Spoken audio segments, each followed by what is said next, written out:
जो तुम्हारे जीवन में एक बदलाव लेकर आएगा। आमीन। वो बदलाव जिसको पाने के लिए आपको पता, आपके घरों में जब तुम जीत गए, समझो तुम सब जगह पे जीत गए। आमीन।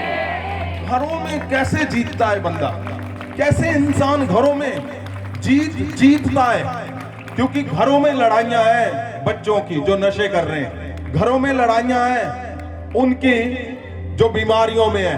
और सुनो, जो लोग आज पहली बार आए हैं जो नशा करते हैं चिट्टे का, जो परमेश्वर ने मिशन दिया ड्रग फ्री पंजाब, मैंने आज कितने यंग लड़कों से मिला हूं जो बोल रहे हैं जी हम दूसरे हफ्ते तीसरे हफ्ते आ रहे हैं और अब नशा, अगर हम 100% करते थे तो अब 2 रह गया, सिर्फ 2। क्यों?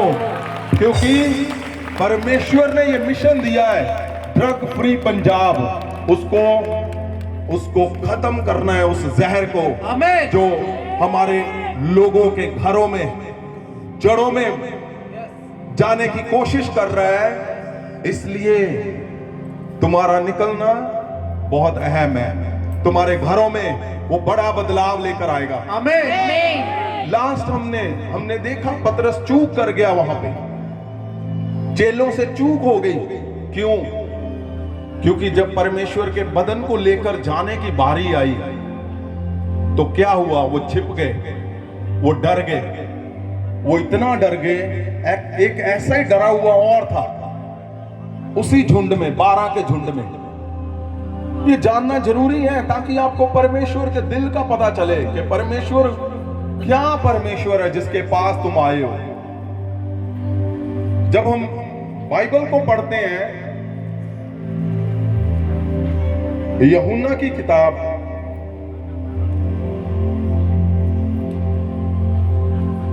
उसका 20 चैप्टर 20 वर्स 24, 25, 26 ध्यान से सुनो।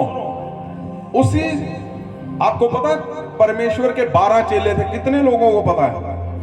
हाथ ऊपर करो जिनको पता है। मैं जानना चाहता हूं कि क्या तुम्हें यह सबको पता है। 12 में से एक पतरस था और एक और चेला था, उसको हम देखते हैं क्या हुआ। और आज तुम्हें सही में पता चलेगा। सुनो, अगर तुमसे पाप हो गया ना, अगर धोखा कर लिया किसी से तो क्या करना है? अगर तुमसे किसी ने धोखा कर दिया तो क्या करना है? आज पता चलेगा। अगर पाप हो गया तो क्या करना है? अगर रोज तुम्हारी पिटाई हो रही है, तुम्हारे हस्बैंड कर रहा है, तो क्या करना है? आज पता चलेगा। अगर तुम रोज पिटाई कर रहे हो तो क्या करना है? आज पता चलेगा।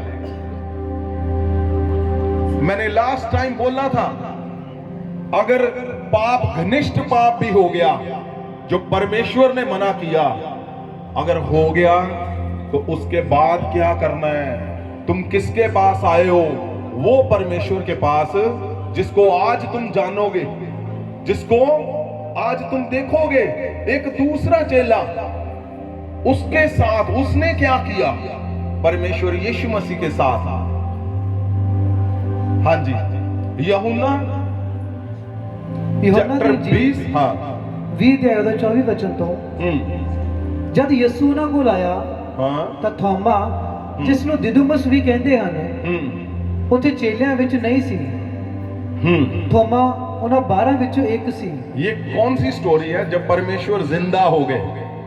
सुनो ध्यान से। कितने दिन के बाद? 3 दिन के बाद जब परमेश्वर तीसरे दिन के बाद जिंदा हुए तो चेलों के बीच में एक घर के अंदर चेले थे, सभी, एक नहीं था, थोमा उसका नाम है, थॉमस। परमेश्वर वहां पे आ गए। मैं क्यों इसको बता रहा हूं? क्योंकि क्रूसिफिकेशन का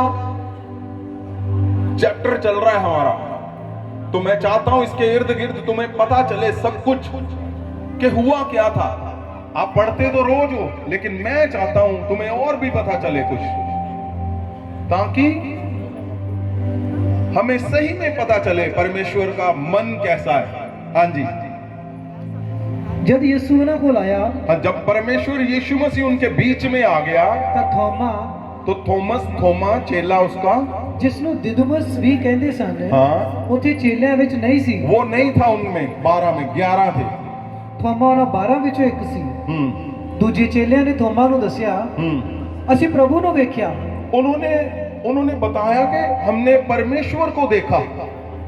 वहां से भाग गए थे, उसके बावजूद भी परमेश्वर खुद गए वहां पे। ऐसा परमेश्वर है हमारा, खुद गए बीच में उनके मिलने के लिए। और थॉमस को बताया, जब पता चला कि बाकी चेलों ने बोला थॉमस हमने परमेश्वर को देखा, वो हमारे बीच में आए थे, तो उसने क्या बोला, ध्यान से सुनो। ਥੋਮਾ ਨੇ ਕਿਹਾ थॉमस ने कहा ਮੈਂ ਉਦੋਂ ਤੱਕ ਵਿਸ਼ਵਾਸ ਨਹੀਂ ਕਰਾਂਗਾ हाँ, ਜਦ ਤੱਕ ਮੈਂ ਉਸ ਦੇ ਹੱਥਾਂ ਵਿੱਚ ਕਿੱਲਾਂ ਦੇ ਨਿਸ਼ਾਨ। सुनो मेरी बात, जब परमेश्वर यहां चेलों के बीच में आए ना, तो किसने मैसेज दिया था? स्वर्गदूत ने बोला जाओ सबको बता दो चेलों को कि गलील में परमेश्वर मिलने आ रहा है। लेकिन थॉमस बिल्कुल नहीं आया, उसने परवाह नहीं की, उसका फेथ टूट चुका था। और यहां क्या बोल रहा है थॉमस, क्या बोल रहा है? हाँ जी, ਮੈਂ ਉਦੋਂ ਤੱਕ ਵਿਸ਼ਵਾਸ ਨਹੀਂ ਕਰਾਂਗਾ मैं तब तक विश्वास नहीं करूंगा ਜਦ ਤੱਕ ਮੈਂ ਉਹਦੇ ਹੱਥਾਂ ਵਿੱਚ ਕਿੱਲਾਂ ਦੇ ਨਿਸ਼ਾਨ जब तक मैं उनके हाथों के अंदर ਕਿੱਲਾਂ ਦੇ ਨਿਸ਼ਾਨ कीलों के निशान ना देखूं। ਤੇ ਛੇਦ ਨਾ ਵੇਖਾਂ। और छेद क्यों? क्योंकि प्रभु यीशु के हाथों के ऊपर कील लगे थे। ये क्या बोल रहा है? पहले तो ये आया नहीं वहां पे, और क्रूसिफिकेशन के दिन परमेश्वर के बदन को लेने जाना था, ये गया नहीं वहां पे। उल्टा क्या बोल रहा है? मैं नहीं विश्वास करता, तू ही कहने प्रभु आया सीगा मिलन, वो जिंदा हो गया, मैं विश्वास नहीं करता हूं। बोलता मैं तब विश्वास करूंगा जब उसके हाथों के अंदर अपनी उंगलियां, उस निशान के अंदर, उस होल के अंदर अपनी उंगली ना डालूं, मैं तब तक विश्वास ही नहीं करता हूं। अब सोचो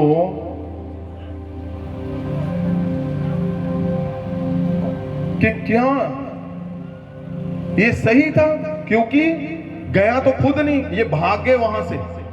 लेकिन उल्टा क्या बोल रहा है कि मैं विश्वास ही नहीं करता हूं। और आपको सबको पता है जब परमेश्वर जिंदा हुए तो उनके चेहरों के ऊपर बहुत बड़े हंटरों के निशान थे, उनके कपड़े फटे हुए थे जब जिंदा हुए। ध्यान से सुनना मेरी बात को, उनके शरीर के ऊपर लहू बह रहा था। मैं क्या बोल रहा हूं, आप सुन रहे हो?